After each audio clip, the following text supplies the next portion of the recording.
लियाकत अली 63 साल। सारी दुनिया बेचती भाई, मैं भी गरीब बंदा, मैं भी बेचता पा।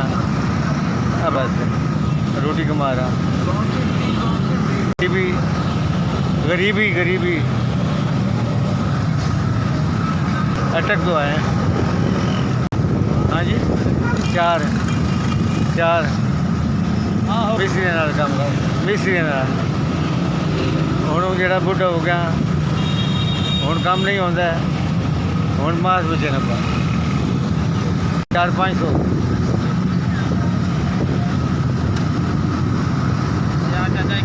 गुजारा हो जाता, गरीब बंदे हैं, लंगर शंगर खा लिया, कुछ दाएँ बाएँ खा लिया, लंगर खा लिया, कोई 2 रोटियाँ ला के बस अपना गुजारा कर रहा है।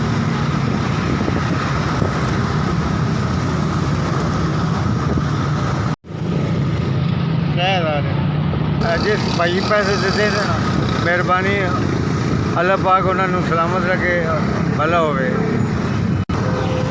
SBS मैं थोड़े शुक्रगुजार हाँ। फुटपैरी से मैं मास बेच रहा, 3000 रुपये दिता, मैं थोड़े शुक्रगुजार हाँ।